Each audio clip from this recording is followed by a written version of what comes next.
Queridos irmãos e amigos, que a doce paz do nosso Senhor e Salvador Jesus Cristo esteja com você e com toda a sua família. Estamos iniciando o nosso culto matinal, nossa escola bíblica dominical, escola bíblica de todos os domingos pela manhã. E neste momento nós queremos agradecer a você, meu irmão, minha irmã, meu amigo, minha amiga, que está nos dando a honra de poder adentrar no seu lar. A você que está nos acompanhando através das redes sociais, o nosso muito obrigado. Compartilhe nesse momento este link, convide outras pessoas para estar junto conosco nesta manhã, neste culto, nesta escola bíblica dominical, aprendendo a palavra do Senhor. Queremos enviar uma saudação a todos os nossos irmãos do PROAT, né? Todos os domingos chegamos e enviamos essa saudação aqui aos nossos irmãos que por questões de comorbidade, às vezes de limitações, de doenças, não podem estar na escola bíblica dominical, mas não tem problema, né? Porque a Rede Brasil leva a escola bíblica dominical até você. Receba um forte abraço do nosso pastor presidente, pastor Ailton José Alves. Queremos neste momento orar com você para que o Senhor nesta manhã, através deste culto, possa falar aos nossos corações. Estamos diante dele para aprender a sua palavra, para adorá-lo, para exaltá-lo, e ele é a razão pela qual nós estamos aqui nesta manhã, é o sentido da nossa vida, é a razão de nossa existência. Se você puder, onde quer que você esteja neste momento, orar comigo, por gentileza, curve sua cabeça se você puder, ou feche seus olhos e ore comigo nesta manhã. Pai, em nome de Jesus, nós queremos te render graças, Senhor, por esta manhã tão maravilhosa, ó Deus. Esta manhã que nos dás, Senhor, a oportunidade de mais um dia poder utilizá-lo para a glória e louvor do Teu nome, usá-lo, Senhor, para Te glorificar, para Te exaltar, para Te bendizer, Senhor, porque Tu és o Senhor da nossa vida, o sentido da nossa existência. Queremos pedir uma bênção toda especial em favor dos Teus filhos que estão neste momento sendo alcançados através desta rede, ó Deus. Estende as Tuas mãos, Senhor, vai ajudar a cada um dos Teus filhos. Vem abrir nossa mente nesta manhã, Senhor, para que possamos ouvir, Senhor, a Tua palavra e, Senhor, colocar em prática em nossas vidas. Nos ajuda, continua abençoando a cada um de nós. Fica conosco, em nome de Jesus, nós te pedimos hoje para todo sempre. Amém. Queridos irmãos, neste momento vamos louvar ao Senhor, vamos exaltá-lo com os hinos congregacionais. E para isso nós convidamos o evangelista Josa Dark para entoar com os cânticos congregacionais.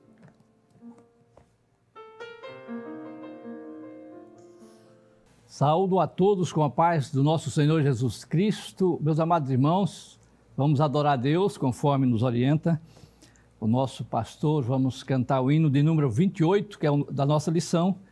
Está hoje como sugestão na nossa lição. 28, Deus vai te guiar.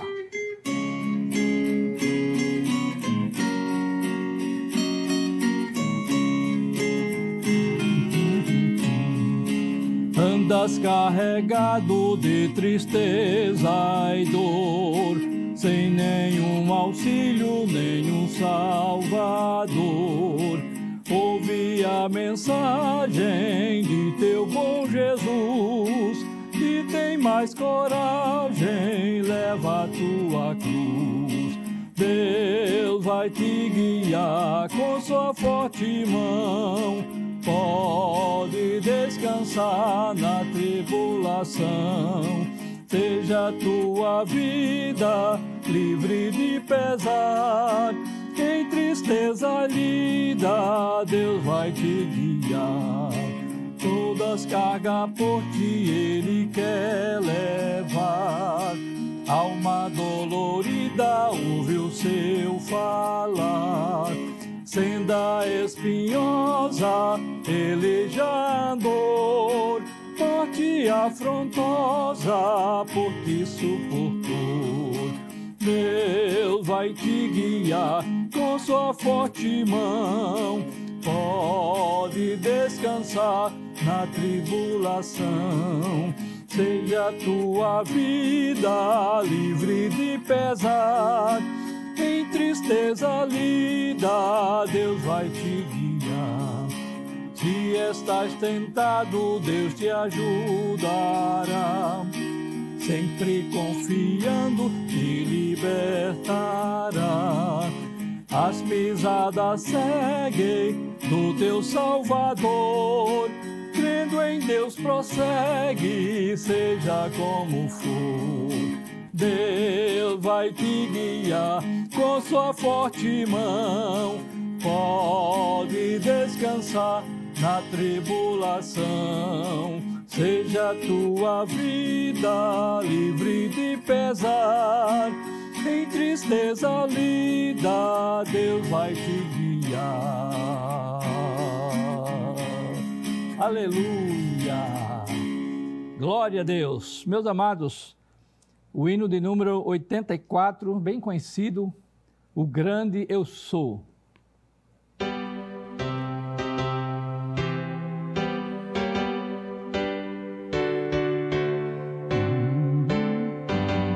Não perturbeis o coração, porque eu sempre sou fiel. Eu fecho a boca do leão, na cova estou com Daniel. Sou eu aquele, o grande eu sou, e onde estás também estou. Não disse eu há muito já, pede, pede, dá-se-vos-á, pede, confere com fervor, e vos darei o Consolador. Quem tem a fé de Abraão, o mundo sempre há de vencer. Quem quer ter firme o coração, precisa igualmente crer. Sou eu aquele, o grande eu sou, e onde estás também estou.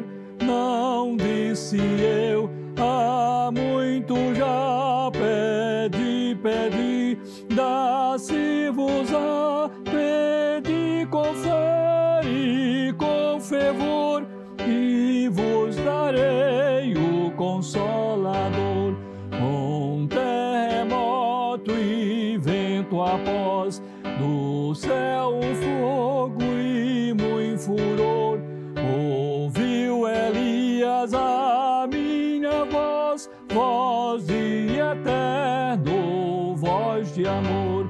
Sou eu aquele, o grande eu sou, e onde estás também estou. Não disse eu há muito já, pede, pedir, dá-se-vos-á, pede, confere com fervor, e vos darei o Consolador. Certo dia, o céu aberto e viu a mim, apedrejado, sucumbiu, mas foi fiel até o fim. Sou eu aquele, o grande eu sou, e onde estás também estou. Não disse eu há muito já, pede, pede, dá-se-vos-á, pede, confere com fervor, e vos darei o Consolador. firmado em mim, rocha eterna.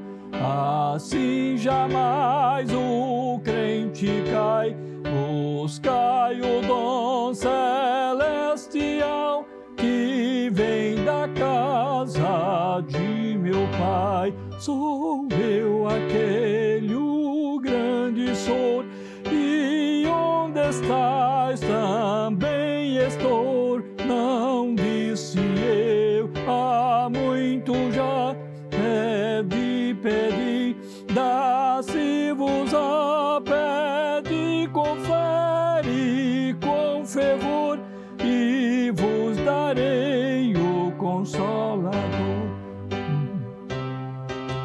Aleluia.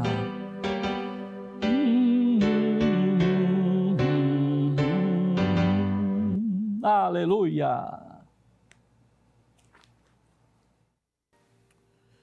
Glória a Deus. Queridos irmãos, esta semana nós estamos estudando a lição de número 10, que tem como título As profecias despertam e trazem esperança. O texto áureo de nossa lição está em Apocalipse capítulo 1, versículo 3, que diz: Bem-aventurado aquele que lê e os que ouvem as palavras desta profecia e guardam as coisas que nela estão escritas, porque o tempo está próximo. A verdade prática nos diz que as profecias são mensagens que expressam a soberana vontade do Senhor. Elas servem para alertar o povo de Deus, produzindo esperança e confiança nas promessas divinas.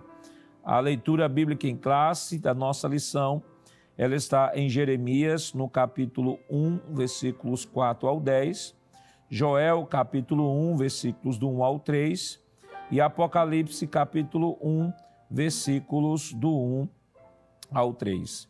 Vamos, neste momento, proceder com a leitura bíblica oficial. Você está aí com o texto colocado aí em sua tela, ou se estiver com a Bíblia também ao lado, você pode acompanhar também através da leitura bíblica ou através da tela que está sendo colocada aí. Então, Jeremias, capítulo 1, versículos 4 ao 10, diz o seguinte: Assim veio a palavra do Senhor, dizendo: Antes que te formasse no ventre, eu te conheci. E antes que saísses da madre, te santifiquei, e às nações te dei por profeta. Então disse eu: Ah, Senhor, eis que não sei falar, porque sou uma criança. Mas o Senhor me disse: Não digas, eu sou uma criança, porque onde quer que eu te enviar, irás, e tudo quanto te mandar, dirás. Não temas diante deles, porque eu sou contigo para te livrar, diz o Senhor. E estendeu o Senhor a mão, e tocou-me na boca, e disse-me o Senhor: Eis que ponho as minhas palavras na tua boca. Olha, ponho-te neste dia sobre as nações e sobre os reinos, para arrancares, e para derribares, e para destruíres, e para arruinares, e para edificares, e para plantares. Joel capítulo 1, versículo 1 nos diz: A palavra do Senhor que foi dirigida a Joel, filho de Petuel.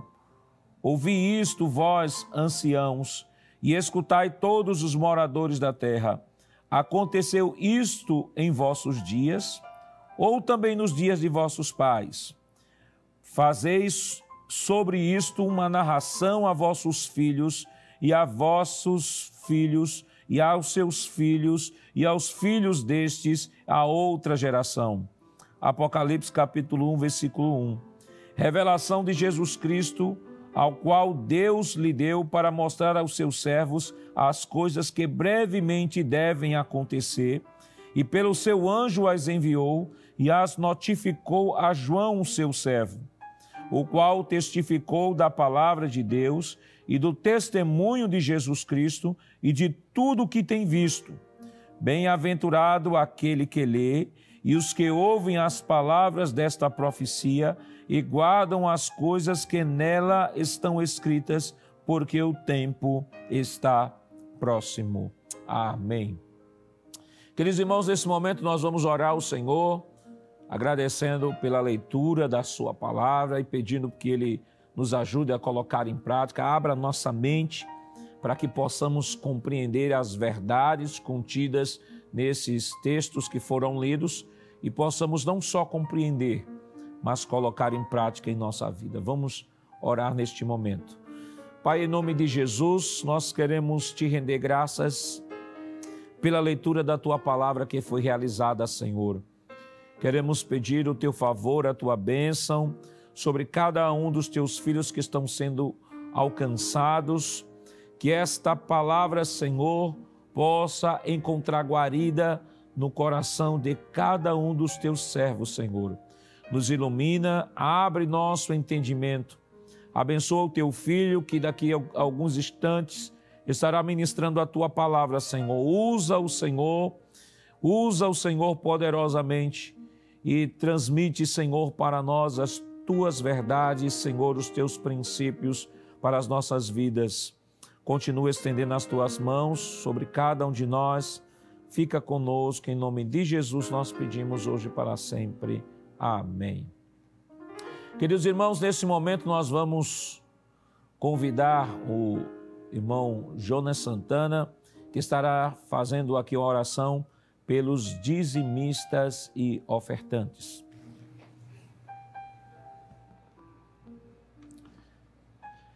Querido irmão em Cristo Jesus, queremos saudar a todos com a gloriosa paz do Senhor.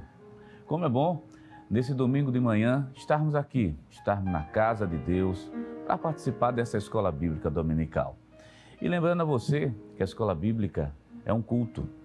E todo culto ele é composto por orações, pela oração, pela leitura e a exposição da palavra de Deus, pelos cânticos, pelos louvores, mas também pelo ato da oferta, o ato de ofertar. E deixa eu lhe dizer uma coisa nessa manhã, que ofertar também é um ato de adoração a Deus. Então, quando a gente oferta com coração voluntário, sabendo que aquilo que está sendo dado à igreja será feito bom uso, isso é um ato de adoração. E, meu querido irmão, nós queremos ler um versículo bíblico que mostra justamente isso, como ato de adoração, um versículo bem conhecido no segundo livro aos Coríntios, né? Segunda Epístola aos Coríntios, capítulo de número 9, e o versículo 7. Mostrar que é um ato de adoração quando vem de um coração voluntário e agradecido a Deus por tudo que Deus tem nos concedido. Segundo livro aos Coríntios, capítulo 9 e o versículo 7. Observe o que a palavra de Deus diz. Cada um contribua segundo propôs no seu coração, não com tristeza ou por necessidade, porque Deus ama aquele que dá com alegria. Então faça esse trabalho, faça com alegria, faça com dedicação. E a Igreja Evangélica Assembleia de Deus aqui no estado de Pernambuco, pensando justamente naqueles irmãos, aqueles que não podem muitas vezes sair de casa devido a algum tipo de enfermidade, os que estão distantes, que eles estão trabalhando, e até também para facilitar você, meu querido irmão, que está em casa ou talvez esteja em outro país. A Igreja Assembleia de Deus aqui em Pernambuco começou a disponibilizar alguns canais. Existe um canal que vai aparecer agora para você, que é o site da igreja, o www.eadpeplay.org.br. Quando você acessar esse site, você vai perceber que tem várias opções. E entre uma das opções está lá um botãozinho chamado Quero Contribuir. Quando você clicar nele, dependendo da natureza da sua oferta, você pode tanto dar o dízimo, você pode também fazer contribuir com missões, pode contribuir também com um sistema de comunicação, até um voto que você fez ao Senhor também pode ser feito, pode ser realizado também por intermédio desse meio. E nós também temos as contas da igreja. Você está percebendo agora na sua tela que tem um PayPal e o PagSeguro, principalmente para quem está fora do Brasil. Mas também nós temos as contas. Conta da Caixa Econômica Federal, o Banco do Bradesco e o Banco do Brasil. E logo na parte de baixo da sua tela, você está vendo o CNPJ da igreja, porque todo o depósito tem que ser realizado em nome da Igreja Evangélica Assembleia de Deus em Pernambuco. Deixa eu só repetir para você o CNPJ que está pequenininho aí na parte de baixo. 10 632 404 1000 ao contrário e dígito 51. E outro recurso também muito bom e prático é justamente o Pix, que aparece agora aí na sua tela, e a chave de transferência é justamente o CNPJ da Igreja Evangélica Assembleia de Deus, 10 632 404, 1000 ao contrário e o dígito 51, tudo no nome da Igreja Evangélica Assembleia de Deus em Pernambuco. Então, querido irmão em Cristo Jesus, vamos fazer uma oração nesse momento? Vamos fazer uma oração de agradecimento a Deus pelas bênçãos recebidas, pela vida, pela oportunidade de estarmos aqui na casa de Deus. E lembra de uma coisa, Deus tem poder sim de aumentar o pão dos seus filhos. Você que vai fazer esse ato como um ato de adoração, um ato voluntário, tenha plena confiança. Deus está com as suas mãos estendidas para te ajudar e para te abençoar. Ele abre porta onde não tem porta, transforma a porta pequena justamente numa porta larga, numa porta grande. E querido irmão, você que está desempregado, nós vamos orar, porque Jesus pode abrir portas de trabalho para quem está desempregado. Ora a Deus conosco, chegue diante do altar, apresenta tuas causas ao Senhor. Deus é o mesmo, Deus é grande, Deus tudo pode fazer. Vamos fazer isso, levando os nossos corações e a nossa mente ao céu. Vamos orar nesse momento agradecendo? Orar a Deus. Ore conosco nesse momento, agradecendo pelas bênçãos recebidas e por tudo e por aquilo que Deus ainda vai fazer na sua vida. Oremos ao Senhor. Senhor nosso Deus, Senhor nosso Pai, nós estamos diante de Ti, meu Pai, meu Cristo, meu Deus e meu Rei. Como é bom estar aqui na Tua casa, como é bom estar aqui para ouvir a Tua santa, rica e maravilhosa palavra, como é bom Te adorar. E nós queremos nesse momento que Tu recebas nossas ofertas, os nossos dízimos, os nossos votos, como ato de adoração a Ti, que parte do nosso coração de uma maneira voluntária, agradecidos ao Senhor pelas bênçãos que Tu tens nos concedido e pelas outras bênçãos que Tu vai nos conceder. Senhor, tem misericórdia desse que está com a cabeça baixa, te pedindo a porta do emprego. Tem piedade, Pai, dessa mãe, desse homem, desse dono de casa que clama te pedindo, Pai, uma oportunidade de trabalho. Senhor, Tu és o dono do ouro e da prata. Pai, Tu abre portas aonde não tem porta. E nesse momento nós te pedimos uma intervenção divina no nome santo, no nome poderoso de Jesus. Recebe nossa gratidão, recebe nosso agradecimento no nome de Jesus, no nome poderoso de Jesus. Querido irmão em Cristo Jesus, o superintendente das escolas bíblicas dominicais aqui no estado de Pernambuco, pastor Nádio Jacques Saraiva, convida o evangelista Josa Dark para louvar o Senhor. Continue ligado na Rede Brasil e vamos louvar e adorar o nome do Senhor Jesus.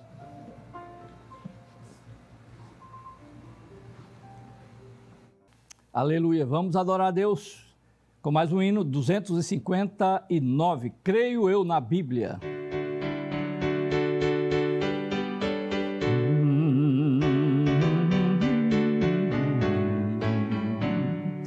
Creio eu na Bíblia, o livro do Senhor, pois de Jesus Cristo mostra o doce amor.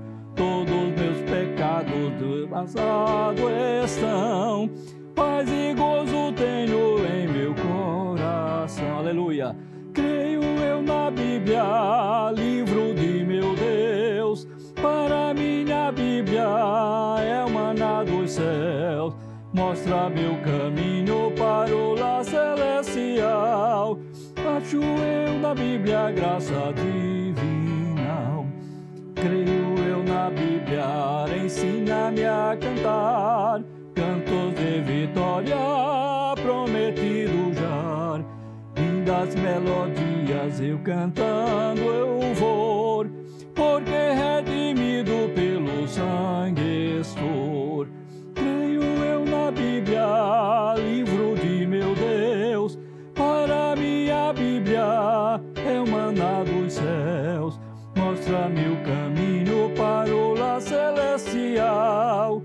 Acho eu na Bíblia graça divina. Só a Santa Bíblia a santidade dar, esse dom de Cristo prometido já. Todos os que buscam plena salvação, estas bênçãos só em Cristo acharão.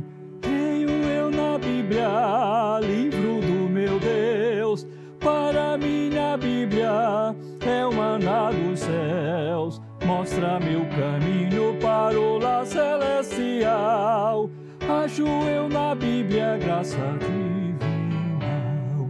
Lemos hoje a Bíblia para todo pecador, para que encontre Cristo Salvador, sendo sua vida livre de pecar. O divino livro ele vai honrar. Aleluia. Creio eu na Bíblia, o livro do meu Deus. Para mim a Bíblia é o maná dos céus. Mostra-me o caminho para o lar celestial. Acho eu na Bíblia graça divina.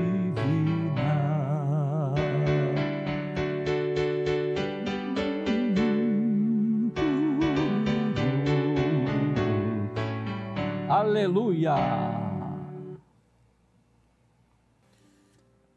Queridos irmãos, chegamos ao momento especial, o momento da ministração da nossa lição da Escola Bíblica Dominical, e como fazemos todas as semanas, né?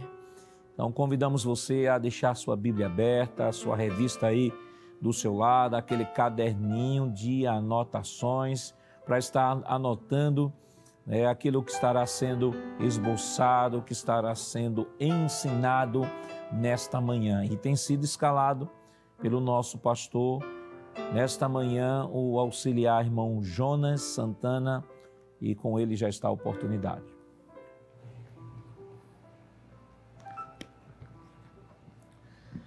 Querido irmão em Cristo Jesus, queremos saudar todos mais uma vez com a gloriosa paz do Senhor e já externar da alegria, da satisfação, do prazer de estar aqui nessa Escola Bíblica Dominical para aprender mais uma lição. E dessa feita, a lição de número 10, que tem esse título. Se você está em casa com uma lição, é a lição de número 10, que tem o título As Profecias Despertam e Trazem Esperança, justamente essa lição que está aparecendo aí na sua tela. Se você tiver a lição, abra a lição conosco, você que está em casa. Mas se tiver sem lição, fica com a Bíblia aberta. Se tiver sem lição, pega um caderninho também, coloca para anotar os versículos que serão ditos. Vamos ler o textuário nessa manhã de domingo? Vai aparecer agora na sua tela, vamos ler o textuário. Está lá aparecendo nesse exato momento. Diz assim o textuário da lição.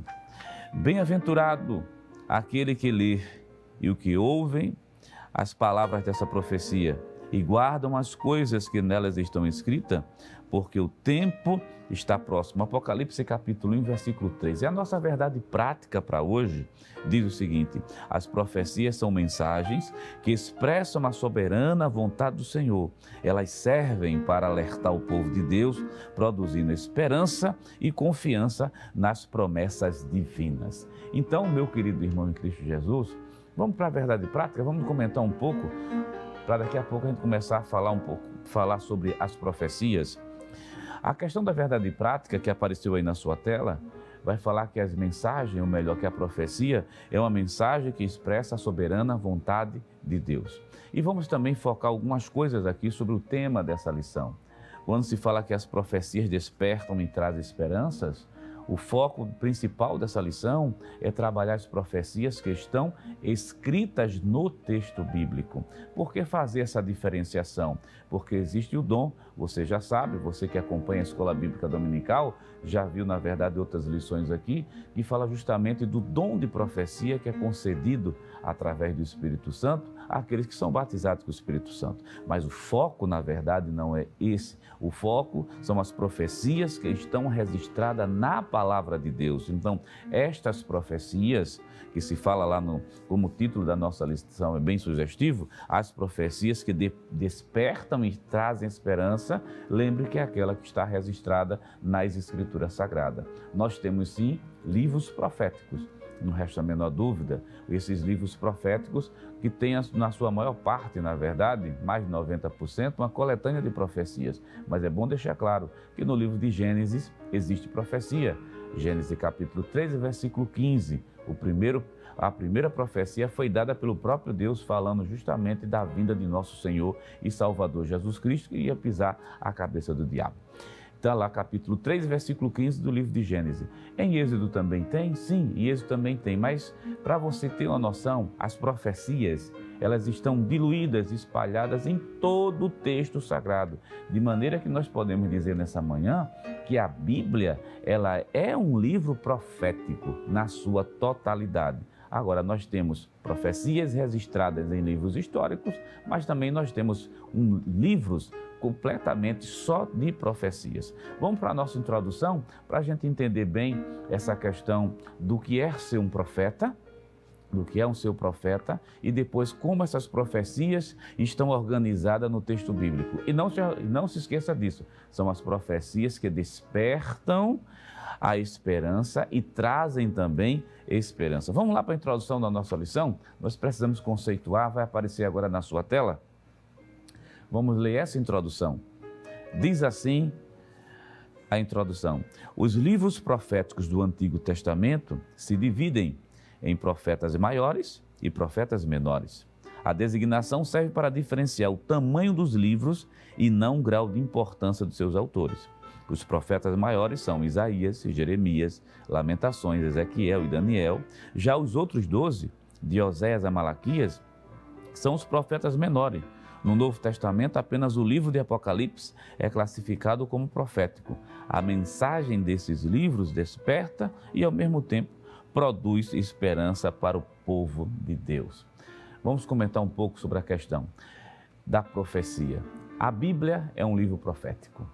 A profecia está diluída no texto bíblico. Lembrando que, já reforçando aquilo que já falamos, nós temos livros proféticos. Isaías, Jeremias, Lamentações e assim sucessivamente. Observe que a profecia, ela se constitui sim num gênero literário, que por sinal esse termo foi trabalhado na lição anterior. Mas vamos relembrar algumas coisas. Observe, nós temos textos narrativos na Bíblia Sagrada, todos os livros históricos são livros narrativos. Nós temos, na verdade, livros poéticos, nós temos poesia na Bíblia Sagrada, mas também nós temos a profecia. Observe, meu querido irmão, que nós temos textos diferentes. Quando falamos de gênero textual, estamos falando de tipos de textos diferentes. E a profecia registrada em Isaías, Jeremias e assim sucessivamente em todos os profetas menores, se constitui um gênero textual específico onde essas profecias foram, na verdade, registradas. Olhando para o texto bíblico, aí é quando nós vamos entrar nessa questão da introdução da lição. Olhando para o texto bíblico, nós temos os livros proféticos organizados da seguinte maneira: profetas maiores e os profetas menores. Quem seria, na verdade, esses profetas maiores? Justamente Isaías, Jeremias, Lamentações, Ezequiel e Daniel. Esses são os profetas maiores. E nós temos os profetas menores. Talvez você em casa fique perguntando por que essa designação maior e menor. É bom deixar claro que essa designação de maior e menor não corresponde à qualidade e nem corresponde também à questão da inspiração das Escrituras. São chamados de maiores porque o volume de conteúdo é realmente maior. Quando a Bíblia não foi escrita num papel que nós conhecemos no dia de hoje. Na verdade, foram colocados em pergaminhos, foram colocados em papiros e eram feitos rolos. É claro que o conteúdo profético de Isaías, de Jeremias, de Daniel são bem maiores do que, na verdade, Amós, Jonas, Naum, que são livros pequenos. Então, o nome maior e menor corresponde, na verdade, ao volume de conteúdo, mas não está se referindo aqui à qualidade em nenhum momento. A mesma inspiração, meu querido irmão em Cristo Jesus, que a Bíblia tem, né? No livro de Isaías, a inspiração é a mesma para o livro de Malaquias, que só tem poucos capítulos. É a mesma para Naum, que também tem poucos capítulos. Então, em termos de inspiração, a inspiração é uma só para todos os livros. Agora, é claro, precisamos fazer essa classificação de maiores por causa do volume do conteúdo e fazer também de menores, como você bem sabe, essa questão do conteúdo. Então, logo de início, vamos resolver essa questão de profetas maiores, deixar bem estabelecido, maiores e menores por causa do seu conteúdo e não por causa da qualidade. Lembrando, precisamos de um versículo bíblico. Se você está em casa com a Bíblia aberta, abra a sua Bíblia para mostrar que o grau de inspiração e de confiabilidade é uma só para todos os textos das Escrituras Sagradas. Lá no segundo livro de Pedro, se você abrir a sua Bíblia, segundo livro de Pedro, capítulo de número 1 e o versículo 20. Observe que coisa interessante. Sabendo primeiramente isto, que nenhuma profecia da Escritura é de particular interpretação. Essa é a primeira sentença que o apóstolo Pedro, ele já vem dizendo para nós. Nenhuma profecia é de particular interpretação. Aí o versículo 21, ele começa a justificar, porque a profecia nunca foi produzida, deixando bem claro a profecia verdadeira que vem proveniente de Deus, nunca foi produzida por vontade de homem algum. Observe agora essa última sentença, eu sei que você está com sua Bíblia aberta, mas homens santos de Deus falaram, inspirados pelo Espírito Santo do Senhor. Então foram os homens santos que escreveram tanto os profetas maiores como também os profetas menores. Então, de posse desse conhecimento, dessa organização que nós temos acerca dos profetas, e antes de entrar especificamente no conteúdo desses livros, de uma forma rápida, vamos ver agora a importância do que é ser um profeta. Lá no tópico 1 da lição, tópico 1, e o item 1, que vai aparecer agora na sua tela, observe bem, para a gente poder fazer uma definição da palavra profeta. Está aparecendo agora, vamos ler juntos. Você que está em casa, nos acompanhe com a lição, ou acompanhe aí na tela. A palavra grega profetes significa proclamador, intérprete da revelação divina. No hebraico, a palavra frequentemente usada é nabi, como sendo aquele que declara uma mensagem em nome de Deus. Os profetas tinham acesso à presença dos reis, conferia-lhes assessoramento e, quando necessário, até censurava os seus atos. Aí nós temos Isaías, capítulo 37, do versículo 5 ao versículo 7, e segundo livro de Samuel, capítulo 12, e o versículo de número 7. Vamos explicar o que é ser profeta. Bom, querido, você já sabe, meu irmão em Cristo Jesus, a questão de profetas maiores e profetas menores. Não corresponde à qualidade, corresponde, na verdade, a volume, a conteúdo. A inspiração é a mesma e a confiabilidade também é a mesma. Vamos falar agora da questão de profeta. É bom mencionar que a palavra profeta no Antigo Testamento, que essa palavra hebraica que aparece aqui para a gente, eu li Nabi, mas se pronuncia, na verdade, Navi. No Antigo Testamento, essa palavra vai ocorrer aproximadamente 300 vezes, ou melhor, vamos corrigir a fala, mais de 300 vezes aparece a palavra Navi, que na verdade corresponde à palavra profeta, que é traduzido pela palavra profeta. Já no Novo Testamento, como o Novo Testamento foi escrito em grego, não no grego moderno, mas nesse grego koiné, o grego comum, como nós já temos aprendido em outras lições, a palavra profetes, que está escrito lá profetes, ela vai aparecer por mais de 149 vezes. Então, observe bem, no Antigo Testamento, mais de 300 vezes. No Novo Testamento, mais de 149 vezes que aparece a palavra profeta. Mas qual é o significado realmente de profeta? Vamos trazer um significado? O autor da lição até já adiantou aqui para a gente. Tanto na língua grega, quanto na língua hebraica, a palavra profeta significa porta-voz. E é um porta-voz oficial, o porta-voz oficial de Deus. Observe que a mensagem não é do profeta, é Deus que encaminha a mensagem, ou melhor, dá a mensagem ao profeta, para que o profeta leve essa mensagem justamente para o seu povo, para o seu público de destino. Então, olhando no Antigo, olhando no Novo Testamento, pela etimologia da palavra, seja no grego ou seja no hebraico, profeta significa justamente ser porta-voz de Deus. Agora, existem diferenças entre o profeta do Antigo Testamento e do Novo Testamento? Com certeza. Mas antes disso, de fazer essa distinção, já que você está sabendo que ser profeta é falar em nome de outro, ser profeta é ser portador. Aí vale mencionar aqui uma definição do pastor Claudionor Corrêa de Andrade, que diz assim: ser porta-voz oficial da divindade, que nesse caso é o nosso próprio Deus. Sua missão era preservar o conhecimento divino e manifestar a vontade do único e verdadeiro Deus. Só que esses profetas, eles não aparecem exclusivamente a partir de Isaías. É bom deixar claro que os profetas vão aparecer nos momentos mais sombrios e difíceis da história de Israel.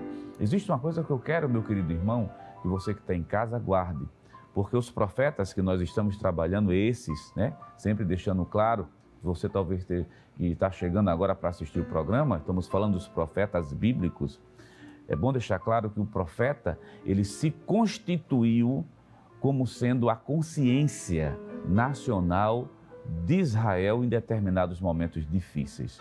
Por que essa questão da consciência? Porque o profeta ele vinha denunciar justamente o pecado e os erros dos outros. Existem outras funções também, mas observem bem, na Bíblia nós temos a menção de profetas bem antes do surgimento de Samuel e dos reis de Israel. Um exemplo claro disso é que o próprio Moisés, se você abrir sua Bíblia, esse texto não está aí, esse texto não está no livro de Números. Livro de Número, pode abrir a sua Bíblia no livro de Número, capítulo 11 e o versículo 29, naquela época já se falava de profetas. O movimento profético, o profetismo propriamente dito, começa justamente lá no livro de Samuel, quando a gente vai ver as chamadas escolas de profeta. Como não é nosso objetivo tratar isso nesse momento, mas é bom deixar claro que essas escolas de profetas vão aparecer justamente naquele período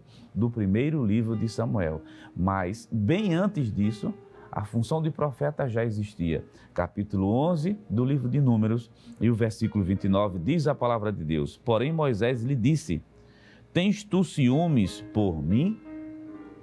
Tomara que todo o povo do Senhor fosse profeta e que o Senhor lhe desse o seu espírito. Observe Moisés dizendo de maneira bem clara: tomara que todo o povo do Senhor fosse profeta. Então a função de profeta já existia antes mesmo do surgimento de Samuel. Então, nós vamos verificar também no texto bíblico uma coisa: profetas que, antes de falarmos dele como consciência nacional do povo de Israel, é bom mencionar que nós temos profetas literários e temos aqueles profetas orais. O que é que significa isso? Os profetas orais são aqueles profetas que atuaram em Israel, exerceram o seu ministério, mas não deixaram nenhum livro escrito. No entanto, as suas profecias ficaram registradas. Quem são eles? Nós temos o profeta Natã, segundo o livro de Samuel, capítulo 12, versículo 1. O profeta Aías, Senaías, citar somente alguns: Natã, Aías, Senaías, Azarias, Hanani, Jeú, Jaziel, Micaías, Eliseu. Todos eles são profetas chamados de profetas orais, porque não deixaram nada escrito, mas as suas vidas e as suas profecias estão registradas assim no texto bíblico da palavra de Deus, profetas orais.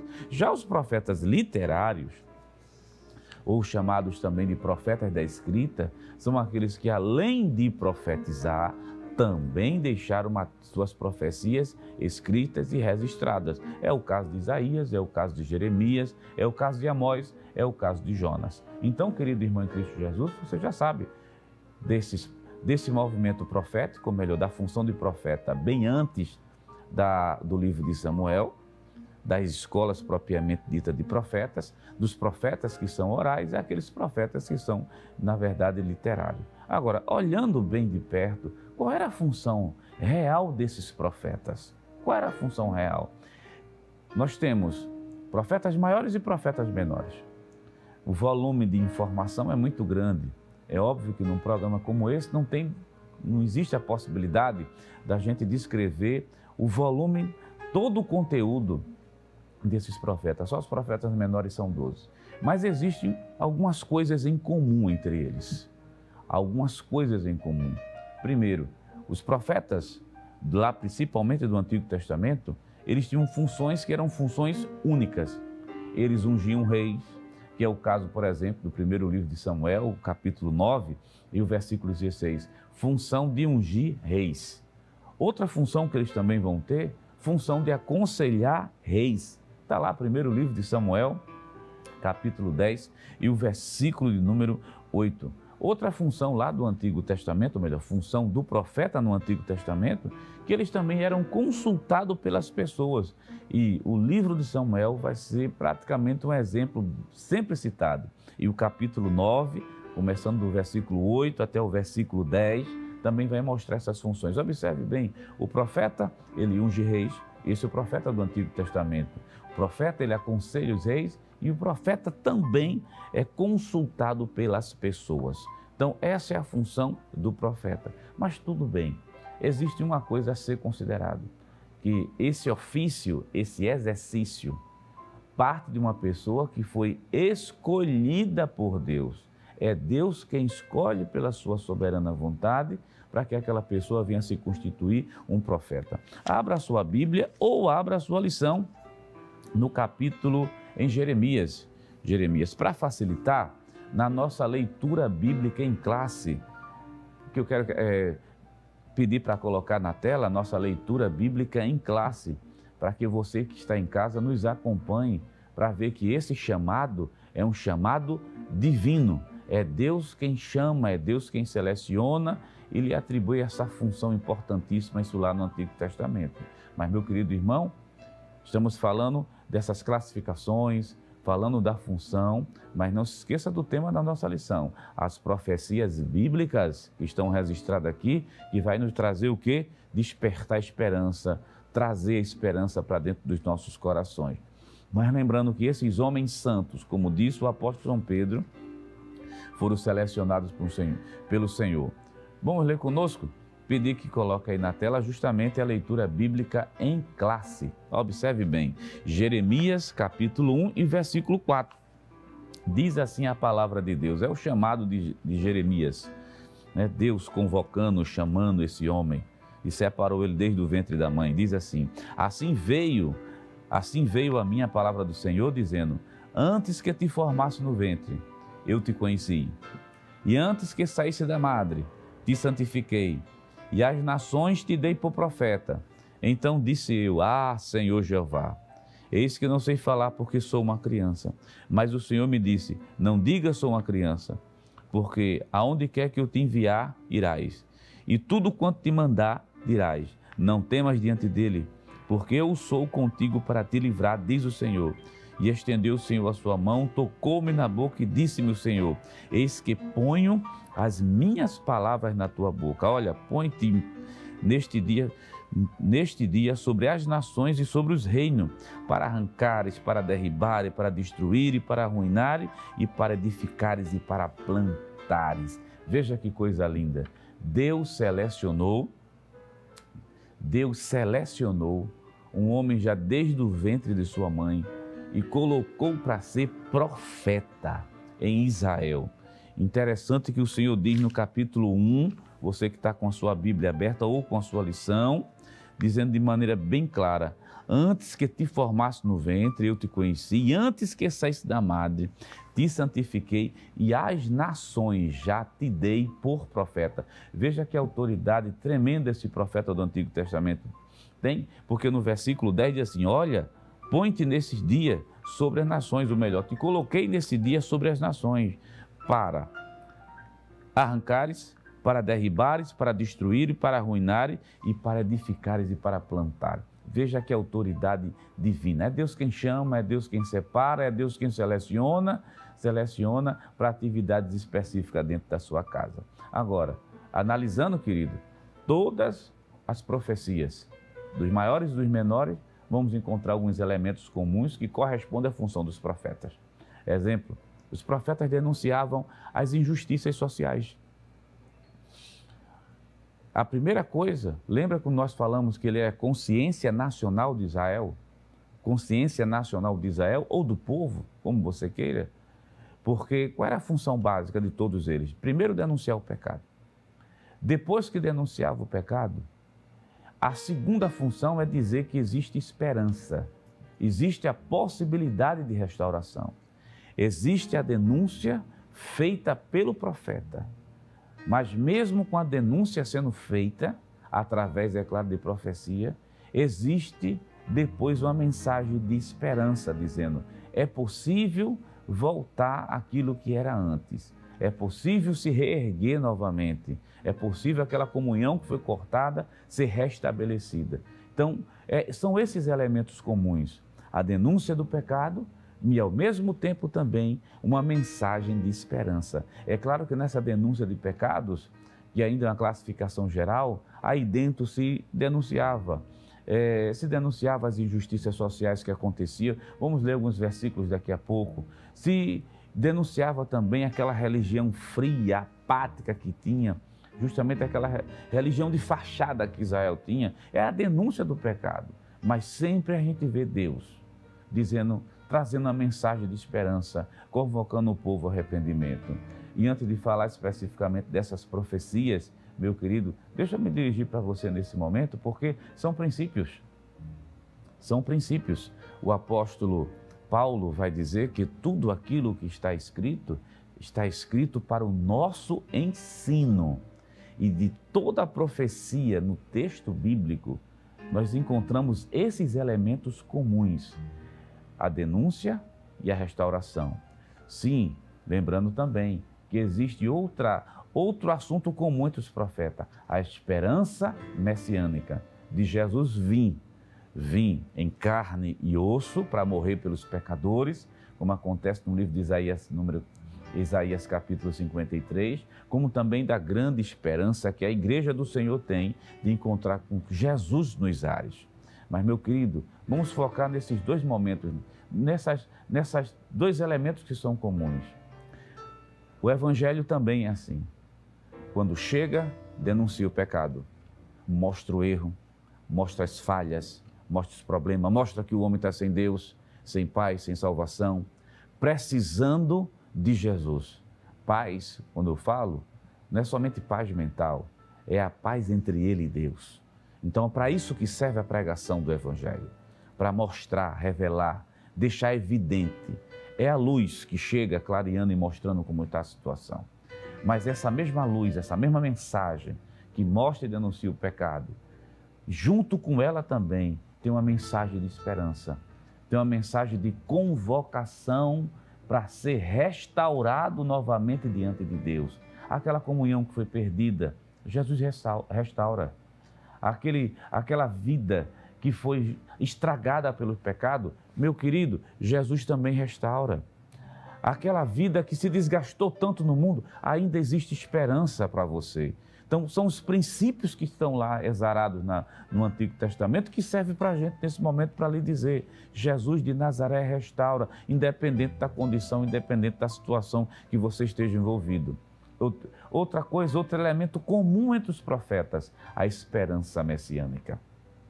A esperança do que o Messias iria vir. Nós temos Miqueias, capítulo 5, versículo 2. Muito conhecido esse texto bíblico, que diz assim: Tu, Belém Efrata, posta entre as menores, mas de ti sairá aquele que é desde os tempos antigos, de ti. O interessante é que faz referência diretamente à vinda do Senhor Jesus como sendo o Messias prometido para Israel. O que é que significa isso? Dizendo para você nessa manhã: Jesus de Nazaré é resultado das profecias. Veja que coisa interessante. Deixa eu lhe dizer essa questão de cumprimento, da confiabilidade. Logo no início estávamos falando aqui que o grau de inspiração é a mesma e a confiabilidade é a mesma. Então, se isso pode ajudar sua fé, sua crença. Das 308 profecias que fazem referência ao Cristo Jesus de Nazaré, tem muito mais do que essas. Mas das 308, todas elas se cumpriram perfeitamente na pessoa bendita de nosso Senhor e Salvador Jesus Cristo. Ainda tem outras também. Então, se essas profecias se cumpriram no Senhor, mostrando e garantindo que Ele é o Salvador, então tudo que está no texto bíblico sagrado aqui também me dá a garantia de dizer que vai acontecer. Então, o Messias veio para salvar o pior dos pecadores que existir. E além disso, existe também outra esperança, outro elemento comum dos profetas, que vai falar justamente sobre a esperança do retorno ou da volta do Messias, que nesse caso é o Senhor Jesus. Vamos voltar lá para a lição? Então você já está sabendo que na mensagem dos profetas, em todos eles, nós temos esses elementos comuns. Denuncia o pecado, mas tem mensagem de restauração e se fala da vinda do Messias, ou melhor, do Cristo encarnado, que pode salvar o mais vil pecador e restabelecer aquela comunhão que foi perdida. Vamos voltar para a lição? Vamos abrir a nossa lição? Vamos lá para a página de número 70. Número 70, você que está com a lição aberta, se não tiver, vai aparecer na sua tela. Tópico 1 da lição, tópico 1 e o item 1 vai aparecer agora na sua tela para a gente começar a ler mais um pouco. Diz assim a lição. Você vai se localizar justamente aí na segunda coluna, que nós paramos justamente em Isaías capítulo 37, do versículo 5 até o versículo 7, e segundo o livro de Samuel, capítulo 12, versículo 7. Aí ao lado tem o dicionário de Vine, atesta que o termo grego para profecia é profeteis, que significa descrição antecipada da vontade de Deus, quer com referência ao passado, quer do presente ou futuro. A Bíblia registra que Deus falou muitas vezes e de várias maneiras por meio dos profetas. Aí ele vai falar agora dos profetas. Isaías também está aparecendo na sua tela, o profeta Isaías e o profeta Jeremias, uma breve descrição desses profetas. Isaías e Jeremias profetizaram no reino de Judá. Isaías denunciou a rebeldia do povo e apontou o cativeiro como juízo divino, predisse o retorno de Judá do exílio e profetizou a respeito de Cristo, tal como o seu nascimento de uma virgem. Quero convidar você para abrir a sua Bíblia. Vamos abrir a Bíblia, nós estamos na Escola Bíblica Dominical, para atender esse aspecto da lição. Veja que a lição sempre está caminhando nesse sentido. Falamos da classificação de profetas maiores e menores, falamos do que qual o significado da palavra profeta, do profeta no Antigo Testamento com suas funções, mas vale dizer também, até abrir um parênteses aqui, que os profetas do Antigo Testamento, eles terminaram e duraram até João, porque a Bíblia diz de maneira muito clara que os profetas duraram justamente até João, claro, são profetas dos moldes do Antigo Testamento. E agora, vamos ver Isaías, vamos ver Jeremias, de maneira muito rápida. E você vai perceber que em todas as descrições que forem dadas pela lição, sempre vai se encaixar nisso, na denúncia do pecado, mas ao mesmo tempo na restauração e na esperança do Messias. Em Isaías, no capítulo de número 5 e o versículo 23. Veja que coisa interessante. Capítulo 5 de Isaías e o versículo 23. Diz assim: ai dos que justificam o ímpio por presente e ao justo negam injustiça. Veja a denúncia de pecado que está sendo feita por Isaías. Ainda você tem alguns outros versículos, capítulo de número 10 do livro de Isaías e o versículo 1. Observe a função dos profetas. Ai dos que decretam leis injustas e dos escrivões que escrevem perversidade para prejudicar os pobres em juízo e para arrebatar o direito dos aflitos do meu povo e para despojar as viúvas e para roubar os órfãos. Interessante que um texto escrito há quase 5.000 anos atrás, mas é tão atual. Decretos de leis injustas, né, o suborno que é dado justamente para facilitar e mudar até mesmo a questão de sentenças. E ainda nós temos Isaías capítulo número 1, abra sua Bíblia aí, capítulo 1 do livro de Isaías, e o versículo 13, já é uma denúncia com respeito àquela religião fria, né, legalista que não tem essência, só tem forma, mas não tem aquela essência da adoração. Isaías capítulo 1, versículo 13. Observe o que a palavra de Deus diz para a gente. Não tragais mais ofertas de balde. O incenso é para mim abominação. E também as festas da lua nova, e os sábados, e a convocação das congregações. Não posso suportar iniquidade, nem mesmo o ajuntamento solene. Veja que coisa terrível. No momento que essa profecia está sendo dada, está vindo à luz o tipo de religião judaica que foi praticado naquele momento. No momento que a profecia veio, está ficando muito evidente como as leis sociais e as leis que eram feitas por Israel estavam sendo tão injustas. Então, houve esse tipo de denúncia e outras, porque os profetas serão usados tanto para dentro de casa, como também serão usados para falar para outras nações. Mas mesmo assim, veja que coisa linda, você vai abrir sua Bíblia, capítulo 1, do livro de Isaías, capítulo 1, e o versículo de número 18, está aparecendo, 18. Olha conosco, ou melhor, lê conosco. Vinde, então, e arguir-me, diz o Senhor, ainda que os vossos pecados sejam como escarlate, se tornarão branco como a neve. Ainda que sejam vermelho como o carmesim, se tornarão brancos como a pura lã. Em outras palavras, diante dessa situação tão difícil, Jeremias, ou melhor, Isaías está dizendo assim, ainda tem jeito. Você vê Deus, através da profecia, convidando o povo, convidando no sentido de dar perdão. É por isso que a gente diz que a profecia, ela traz e desperta a esperança. É para isso que servia a profecia, para dizer ao povo pecador naquele momento, tem jeito ainda, né? Ainda existe justamente esperança. Vamos pregar mais um exemplo? Temos mais um exemplo. Jeremias, ele cita Jeremias no tópico 1 da lição. Vários são os versículos que nós poderíamos nessa manhã de domingo aqui mencionar vários. Pegar aqueles versículos que entendemos que sejam versículos-chave. Jeremias, capítulo 18 e versículo de número 6. Ou melhor, vamos ler do versículo 4 até o versículo 6 para mostrar a profecia no sentido de trazer esperança de restauração. Mas não tem somente essa esperança de restauração. Existe a esperança da volta de Jesus para buscar sua igreja amada. Vamos lá, Jeremias capítulo 18. Você está com sua Bíblia aberta? 18, versículo 4. Olha o que o texto bíblico diz.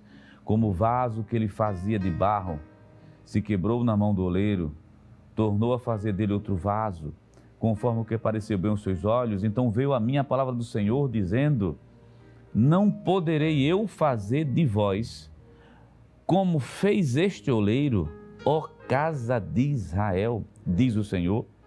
Eis que como barro na mão do oleiro, assim sois vós na minha mão, ó casa de Israel. Olha a profecia mostrando Israel sendo representado num vaso de barro, num vaso que se quebrou. Capítulo 18 e o versículo número 4, o versículo que nós lemos, deixa eu só retomar para você prestar atenção bem como essa versão diz. Como o vaso que ele fazia de barro se quebrou. Como é que um vaso se quebra? Israel se quebrou por causa dos seus muitos pecados, dos seus vários erros. Mas mesmo assim, Deus disse, Israel, da mesma maneira que esse vaso está quebrado, por causa dos erros, das falhas que vocês cometeram, mesmo assim, mas se vir para a minha mão, eu reconstruo novamente, refaço novamente. Veja que a profecia está trazendo esperança para quem simplesmente se quebrou, se arrebentou, não tem mais jeito, ou melhor, que acha que tem mais jeito. Deixa eu dizer uma coisa a você, meu querido irmão, que eu acredito que seja uma direção de Deus para falar a você nessa manhã, querido domingo, que eu acredito muito piamente que seja uma direção de Deus. Porque os princípios que nós estamos tirando aqui da lição mostram justamente isso. Pessoas que por causa de erros, falta de pensar, agiu mal, falhou, ou pecou por causa das suas próprias limitações, que acha que está tudo quebrado, arrasado, sem jeito e sem esperança. Não, existe esperança, porque as profecias despertam hoje para você nessa manhã esperança. Existe jeito sim, existe solução para você. Como Deus disse a Israel, vocês se quebraram, mas eu posso, é só vir para a minha mão, eu restauro, refazer, reconstruir. Então existe jeito simplesmente para ser reconstruído, voltar àquilo que era justamente era antes. Veja que as profecias traz essa mensagem de esperança para quem está quebrado ou acha que não tem mais jeito. Mas Jesus de Nazaré dá jeito. Aquilo que não tem jeito. Você que está em casa, se alegre com essa mensagem da parte de Deus expressa no texto bíblico, mostrando que existe sim restauração. Vamos voltar lá para a nossa lição? Vamos lá? São vários livros que estão sendo trabalhados aqui, nós temos vários livros, né? Foi o autor da lição fez, pegou os profetas maiores e deu alguns designativos, né? Fez um breve resumo justamente acerca deles. Já nós temos, virando a página da nossa lição, nós vamos falar dos profetas menores na página número 71. Bem, não estou lendo alguns textos da lição, mas tudo que nós estamos falando está respaldado através do texto bíblico. Mas continue com sua lição aberta. Vamos lá para a página 71, vamos falar dos profetas menores. Qual é a mensagem que eles trazem para a gente? Página 71, lá no finalzinho que vai aparecer agora aí na sua tela. Está lá, profetas menores. Veja que coisa interessante. 2.1. Os profetas do reino do norte, 2 profetas menores, profetizaram para Israel. Tanto Amós como Oséias. Amós profetizou quando Israel vivia grande prosperidade. Contudo, Deus reprovava as ações do povo. Vamos abrir nossa Bíblia, meu querido irmão, você que está em casa.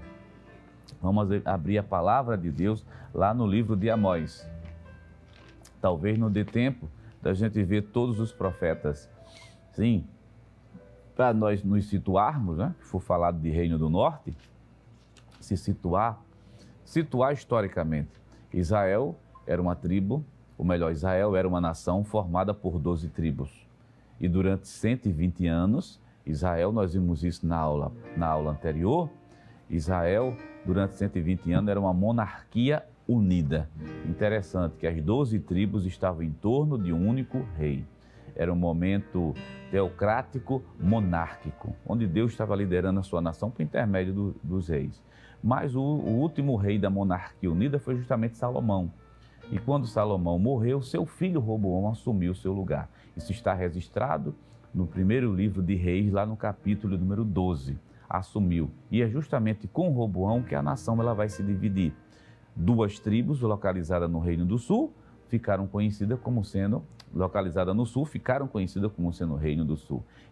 E as 10 tribos restantes, localizadas na região norte, entraram na Bíblia como sendo Reino do Norte. Por isso que o autor da lição está dizendo assim, os profetas que profetizaram do Reino do Norte. E no caso, nós temos profetas que profetizaram no Reino do Sul. Interessante que o Reino do Sul, composto pelas tribos de Judá e Benjamim, esse Reino do Sul vai durar aproximadamente 300 anos e se levantou alguns profetas, ou melhor, Deus levantou alguns profetas com profecias específicas para o Reino do Sul. Da mesma maneira, no Reino do Norte, nessas 10 tribos restantes, Deus também levantou profetas com profecias específicas. Lembrando que esses profetas, tanto os profetas orais quanto os profetas literários que atuaram desses 2 reinos, não só profetizaram para Israel, mas Deus também usou para profetizar para as nações circunvizinhas que estavam ali próximas. E no caso de Amós e Oséias, que profetizaram para esse reino do norte, que durou aproximadamente, para não errar, porque já a questão de data não é uma coisa tão fácil de se falar, principalmente nas Escrituras Sagradas, aproximadamente 271 anos. O que é que nós podemos observar, tanto do lado do sul quanto do lado do norte? É o cuidado de Deus em levantar profetas. E você já viu conosco aqui que quem levanta é Deus. Deus separou, tirou, levantou do meio do povo e colocou para ser profeta para as nações. E isso aí já é um cuidado de Deus, porque esses profetas serviam como consciência nacional para fazer justamente denunciar o pecado do povo, mas trazer aquela mensagem de esperança, né? Que a mensagem de restauração é uma mensagem de esperança lá. E com Amós não foi muito diferente. Amós profetizou, Amós é um caso singular, que ele profetiza tanto para o Reino do Sul, como também para o Reino do Norte. Só que ele se localiza mais realmente no Reino do Norte. E ele segue a mesma linha, fazendo denúncia do pecado, que esses pecados são pecados de ordem social, como, por exemplo, as injustiças sociais, e denunciando o pecado da religião, ou melhor, daquela religião fria, legalista, que estava preocupada com a forma, mas que não tinha uma adoração voltada exclusivamente para Deus. Veja Amós, capítulo 5 e o versículo, ou melhor, para ficar melhor, um mais direto, mais enfático, né? Capítulo 8 do livro de Amós. Abre a sua Bíblia aí, capítulo 8 e o versículo 5. Veja que essa consciência nacional mostrando essa situação, isso vem à tona naquele momento, porque a palavra de Deus tem esse poder. A palavra do Senhor tem poder de revelar as coisas ocultas. Querido irmão em Cristo Jesus, a palavra tem poder de revelar o oculto, de trazer à luz as coisas que não podem vir, talvez por meios humanos. Aí a palavra de Deus vai, mostra, mas também com ela vai o remédio. Vai a solução. Olha o capítulo 8 de Amós, em versículo 5, dizendo: quando passará a lua nova, que são festividade da lua nova, para vendermos o grão, e o sábado, já que eles guardavam o sábado naquele período histórico, para abrirmos os celeiros de trigo, diminuindo o efa e aumentando o ciclo, e procedendo dolorosamente com balanças enganadoras, e para comprarmos os pobres por dinheiro e os necessitados por um par de sapato. Veja que situação terrível. Veja que está sendo revelada por intermédio dos profetas as injustiças sociais. E nesse caso aqui, eles dizem de maneira bem clara: nós queremos colocar balanças enganadoras. Estou usando a versão corrigida, né? Corrigida, talvez outras fiquem até mais claras. Versões, balanças enganadoras, para comprarmos os pobres por dinheiro. Mas, ao mesmo tempo que revela isso, Amós capítulo 4, se você ler, meu querido, capítulo 4 de Amós, e o versículo 4 até o versículo 12, existem algumas estratégias de Deus que o Senhor usa. Deixa eu somente mencionar o capítulo 4, versículo 6, e depois você deixa aí anotado no seu caderno,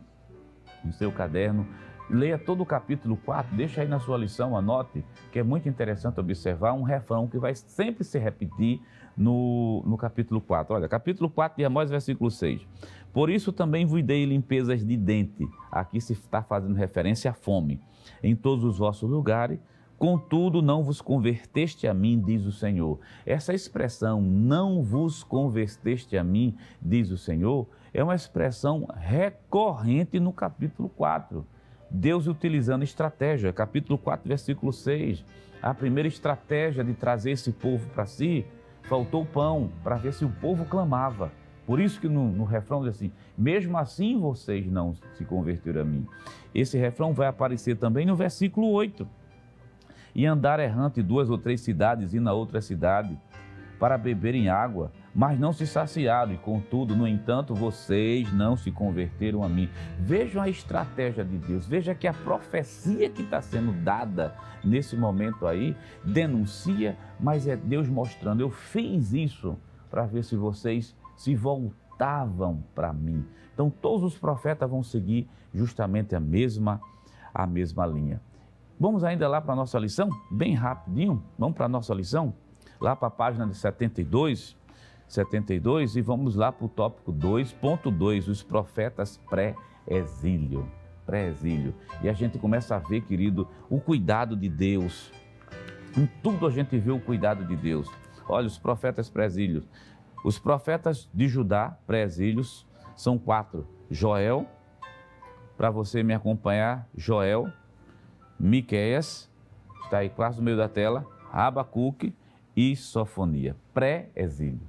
Querido irmão em Cristo Jesus, por que existem esses pré-exílio, antes do exílio?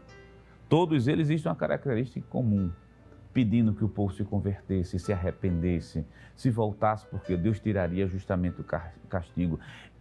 É a profecia que chega e desperta justamente essa esperança, meu querido irmão em Cristo, de restauração. É o cuidado de Deus, profeta pré. E ainda lá na página 72, ou melhor, na nossa lição, tem justamente os profetas pós-exílios, que são aqueles que vão aparecer depois que o povo sai do cativeiro babilônico. Olha, os profetas pós-exílio, os profetas de Judá pós-exílio são 3, Ageu, Zacarias e Malaquias. Eu estou simplesmente citando quais são os profetas, aparece tudo aí no comentário da sua lição. Quais são os profetas? São os profetas pós-exílio, que também trazem, veja o cuidado de Deus, tudo isso é o cuidado do Senhor. Levantou profetas para ser consciência nacional, levantou profeta para trazer profecias no sentido de denunciar e de restaurar. E depois que o povo passou por aquele cativeiro de 70 anos, cativeiro babilônico, e quando o povo volta à sua terra natal e passa a ser feitos os primeiros assentamentos, os muros começam a ser erguidos, o templo começa a ser erguido, os profetas levantados por Deus têm uma função importante nesse momento, que é uma função de trazer esperança, de trazer paz, de trazer alegria para aquele povo, de dar força, de dar ânimo. É o cuidado de Deus. Aí, querido, deixa eu dizer aqui para você, por que é que Deus levantou no Novo Testamento homens específicos para levar a mensagem de Deus? É para te dar graça, força, porque esses homens são instrumentos de Deus, usados na terra para transmitir a palavra do Senhor, palavra que transforma, palavra que redime, palavra que muda destino de pessoas. Agora, nós vamos terminar, mas antes disso, vamos falar da maior esperança. As profecias não despertam esperança, você viu isso lá no Antigo Testamento, trazem à luz a esperança do Messias, do Salvador que veio e morreu. Agora também tem as profecias que apontam, estão registradas no texto bíblico sagrado, que apontam o arrebatamento da igreja. E essa é a maior esperança que um crente deve ter, a esperança pela volta do seu Senhor e Salvador Jesus Cristo. O livro de Apocalipse, que é o último tópico dessa lição, ela vai mostrar justamente essa esperança maior, as coisas que aconteceram, as coisas que estavam acontecendo e as que ainda iam acontecer.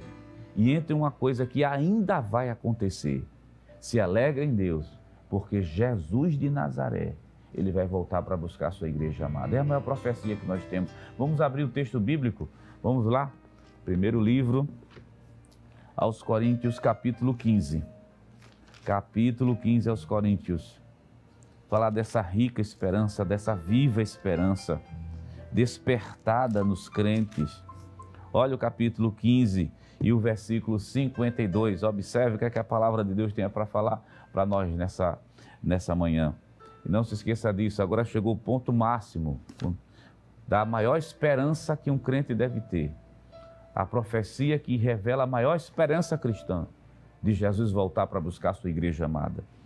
E Paulo, descrevendo esse momento, através, é claro, da revelação divina, diz, capítulo 15, versículo 52, no momento, num abrir e fechar de olhos, ante a última trombeta, porque a trombeta zoará e os mortos ressuscitarão incorruptíveis e nós seremos transformados.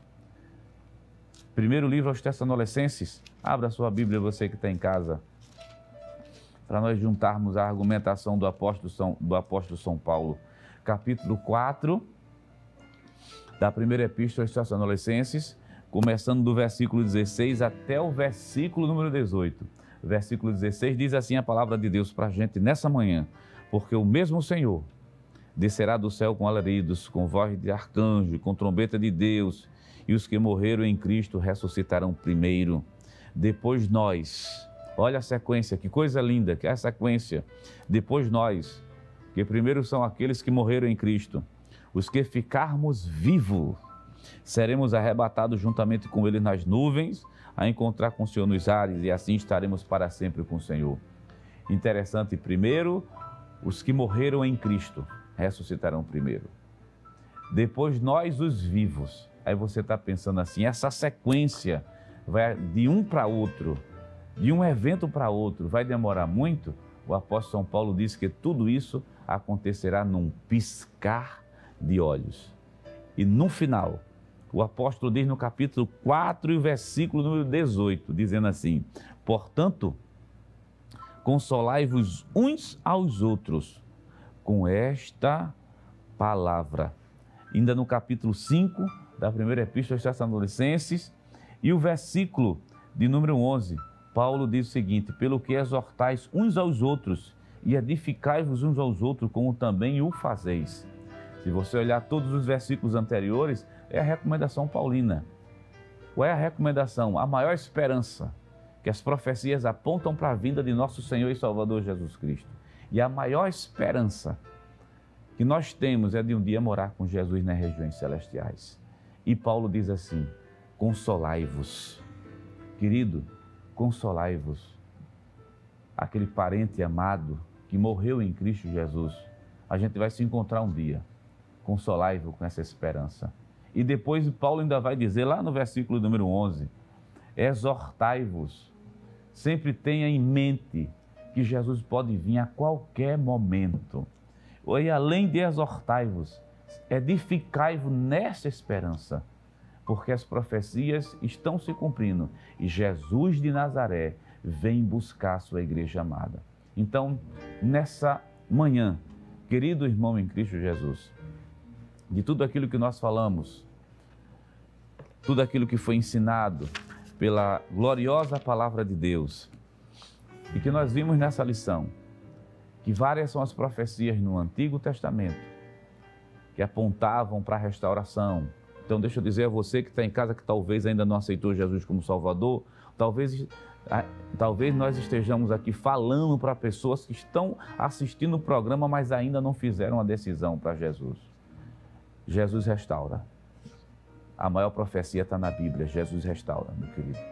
E você que está em casa, que é crente, salvo em Cristo Jesus, no nome santo e poderoso de Jesus, edifique-se e se console com a maior esperança, porque as profecias apontam: Jesus de Nazaré vem buscar a sua igreja amada.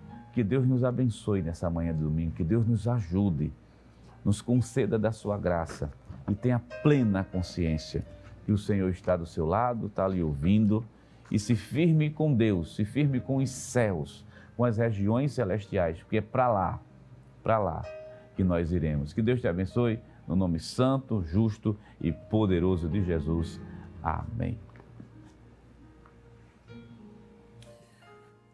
Queridos irmãos, que palavra maravilhosa, que ensinamento glorioso que tivemos nesta manhã, que possamos guardar cada ensinamento, cada verdade que foi exposta aqui nesta manhã e, acima de tudo, lembrarmos que as profecias, elas nos apontam para uma promessa maior, que é a promessa de um dia estarmos com o Senhor por toda a eternidade. O próprio Jesus, em João, no capítulo 14, ele vai nos fazer a promessa quando diz: não se turbe o vosso coração, credes em Deus, crede também em mim. Na casa de meu Pai há muitas moradas. Se não fosse assim, eu vos teria dito, pois vou preparar-vos lugar. E quando for e vos preparar lugar, virei outra vez. Olha a promessa. Primeiro, virei outra vez. Segundo, vos levarei para mim mesmo. Terceiro, para que onde eu estiver, estejais vós também. Glória a Jesus. As profecias, elas ampliam, elas fortalecem a nossa esperança. Esperança de um dia estarmos para sempre com o Senhor na eternidade. Querido irmão, querida irmã, meu amigo, minha amiga, neste momento nós vamos agradecer ao Senhor por este ensinamento tão maravilhoso que tivemos nesta manhã e queremos dizer a você, meu irmão, minha irmã, que fortaleça o seu coração nesta manhã. Confie no Senhor, creia nas promessas, porque Deus é fiel para cumprir aquilo que prometeu. Vamos orar neste momento? Ore comigo. Pai, em nome de Jesus, nós queremos te render graças, Senhor, porque nesta manhã podemos ouvir a tua voz através da ministração da tua palavra, ó Deus. Senhor, aprendemos nesta manhã, Senhor, que as profecias revelam, Senhor, que as profecias trazem esperança ao nosso coração. As profecias, Senhor, na tua palavra é a nossa confiança, é a nossa certeza, Senhor, de que um dia, no final dos séculos, Senhor, no final da existência deste mundo, nós estaremos contigo por toda a eternidade, porque assim tu nos prometesses, ó Deus. Em nome de Jesus, nós queremos pedir uma bênção toda especial a esse teu filho, tua filha, que por algum momento, Senhor, ou por alguma situação desta vida, Pai, está quase que desanimando, está quase que parando, Senhor, na caminhada, mas no nome de Jesus, Senhor, fortalece o seu coração por meio da tua palavra neste momento. E aqueles que ainda não te aceitaram, não tomaram sua decisão, Senhor, que tu possas alcançar pelo poder da tua palavra, Senhor. Fica conosco, em nome de Jesus, nós pedimos hoje para todo sempre. Amém. Queridos irmãos e amigos, nós queremos agradecer neste momento o seu carinho, a oportunidade que nos concederam de podermos estar com vocês. Que Deus continue vos abençoando e aguardamos vocês no próximo domingo, neste mesmo horário, onde estaremos estudando a lição de número 11, que tem como título Lucas Atos, o modelo pentecostal para hoje. Deus continue lhe abençoando e não esqueça, não desliga aí a sua TV. Temos uma programação especial durante todo o dia na Rede Brasil de Comunicação, que com certeza, se você se sentiu abençoado, se você foi abençoado nesta manhã com a ministração desta palavra, pode ter certeza que o mesmo Deus fará através do resto da programação. Amém, queridos? Que Deus continue abençoando a cada um de vocês e aguardamos a todos na próxima semana. Que a graça do nosso Senhor Jesus Cristo, o amor de Deus nosso Pai, a comunhão do seu Santo Espírito estejam com todos hoje para todos sempre. Amém.